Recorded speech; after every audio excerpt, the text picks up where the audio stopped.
கூலி திரைப்படம் சமீபத்தில் ஓடிடியில் வெளியாகியிருக்கு. இந்த படம் ரசிகர்களால் ஓடிடியில் எப்படி கொண்டாடப்படுகின்றது என்பதை பற்றி தற்போது பார்க்கலாம். திரையில் ரசிகர்களின் கலவையான விமர்சனங்களை பெற்ற கூலி ஓடிடியில் எப்படி ரசிகர்களோட எடுத்துக்கொள்ளப்படுது என்பதை பார்க்கலாம். ரஜினிகாந்த் நடிப்பில் கடந்த ஆகஸ்ட் மாதம் திரையில் வெளியான திரைப்படம் தான் கூலி. ஆகஸ்ட் 14ஆம் தேதி சுதந்திர தின விடுமுறையை முன்னிட்டு கூலி வெளியானது. மிக பெரும் எதிர்பார்ப்புக்கு மத்தியில் ரிலீஸான கூலி கடுமையான விமர்சனங்களை தான் பெற்றது. ஆனாலும் ரஜினி ரசிகர்களால் இந்த படம் கொண்டாடப்பட்டது. விக்ரம் போல விமர்சன ரீதியாகவும் வசூல் ரீதியாகவும் மிக பெரும் வெற்றி பெறும் என எதிர்பார்க்கப்பட்ட கூலி திரைப்படம் ரசிகர்களோட கலவையான விமர்சனங்களை மட்டுமே பெற்றது. இந்நிலையில் ஒரு சில தினங்களுக்கு முன்பு கூலி திரைப்படம் ஓடிடியில் வெளியானது. ஒரு சில படங்கள் திரையில் கடுமையான விமர்சனங்களை பெற்று பின்பு ஓடிடியில் ரசிகர்களால் கொண்டாடப்பட்டிருக்கு. அதேபோல் ஓடிடியில் வெளியான கூலி திரைப்படம் ரசிகர்களால் கொண்டாடப்படுகின்றதா இல்லை கடுமையாக விமர்சனங்களை பெறுகின்றதா என்பது தான் பார்க்க போகிறோம்.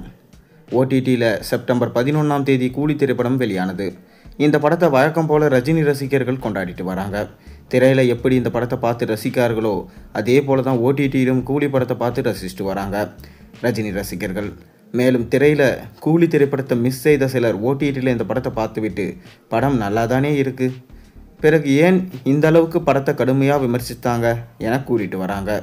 எந்த எதிர்பார்ப்பும் இன்றி கூலி திரைப்படத்தை ஓடிடியில் பார்த்த ரசிகர்களுக்கு இந்த படம் பிடிச்சிருக்கு என்றே விமர்சனங்கள் வருது. என்னதான் கூலி திரைப்படம் லோகேஷ் கனகராஜோட சிறந்த படமாக இல்லை என்றாலும் பார்க்கக்கூடிய அளவிற்கு நல்ல படமாக தான் இருக்குது என எதிர்பார்ப்பின்றி இந்த படத்தை பார்த்த ரசிகர்கள் கூறிட்டு வராங்க.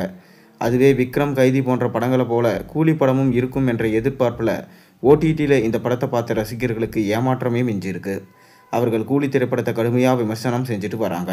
இந்நிலையில் திரையில் எப்படி கூலி திரைப்படம் கலவையான விமர்சனங்களை பெற்றதோ அதே போல் ஓடிடியிலும் இந்த படம் கலவையான விமர்சனங்களை தான் பெற்று வருது. தமிழ் சினிமாவே மிக பெரும் நம்பிக்கை வச்சு எதிர்பார்த்து கொண்டிருந்த திரைப்படம் தான் கூலி. படம் சிறப்பான விமர்சனங்களை பெற்று 1000 கோடி வசூல் அடைய வேண்டும் என்பது தான் கோலிவுட் வட்டாரத்தினோட எண்ணமாக இருந்தது. ஆனால் அது நடக்கலை. இருந்தாலும் கூலி திரைப்படம் 500 கோடிக்கு மேலே வசூலித்து தயாரிப்பாளர்களுக்கு மிகப்பெரிய லாபத்தை ஈட்டி கொடுத்த படமாக உருவெடுத்தது. கடைசியாக ரஜினியோட நடிப்பில் வெளியான வேட்டையன் படம் 250 கோடி வசூலித்த நிலையில் கூலி திரைப்படம் அதை விட டபுள் மடங்கு வசூல் செஞ்சுருக்கு. என்ன ஒன்று, இந்த படத்துக்கு உச்சகட்ட எதிர்பார்ப்புகள் இருந்தது. அந்த எதிர்பார்ப்பை முழுமையாக கூலி திரைப்படம் பூர்த்தி செய்யலை என்பதே பெரும்பாலானோரோட கருத்தாக இருந்து வருது. நீங்கள் என்ன நினைக்கிறீங்க? உங்கள்கிட்ட உங்கள் கருத்துக்களை மறக்காமல் கீழே கமெண்ட்டில் சொல்லுங்கள். மேலும் சேனலுக்கு சப்ஸ்கிரைப் பண்ணி லைக் பண்ணுங்கள், பெல் ஐகானை ப்ரெஸ் பண்ணுங்கள்.